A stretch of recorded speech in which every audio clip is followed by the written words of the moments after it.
two-word question for you, which is prison cheesecake.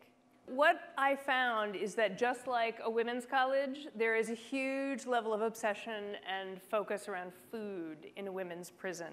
And a big part of that focus is trying to create something edible out of things that you buy from the commissary, which tend to be sort of junk foody things, or things you can steal from the chow hall, which, you know, is risky, but sometimes worth it. And, you know, that food, which is cooked with love, and, you know, there are these women who are maestros of prison cooking, cooked like with chopped. love. Yeah, shared between friends. Like when someone makes you food in prison and gives it to you and is like, I want you to, you know, be part of this meal, that is a really powerful gesture.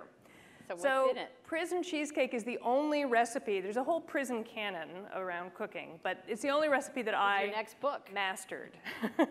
The recipe is in the book. It calls for a lot of things that you can buy from the commissary. The only thing you have to steal is margarine. And you make your basic graham cracker crust, and you bake it in the tiny microwave that everyone shares. And then you take an assortment of ingredients which include an enormous amount of non-dairy creamer, a little bit of pudding, some of those laughing cow cheeses, you know, the ones that mysteriously don't have to be refrigerated. Ever.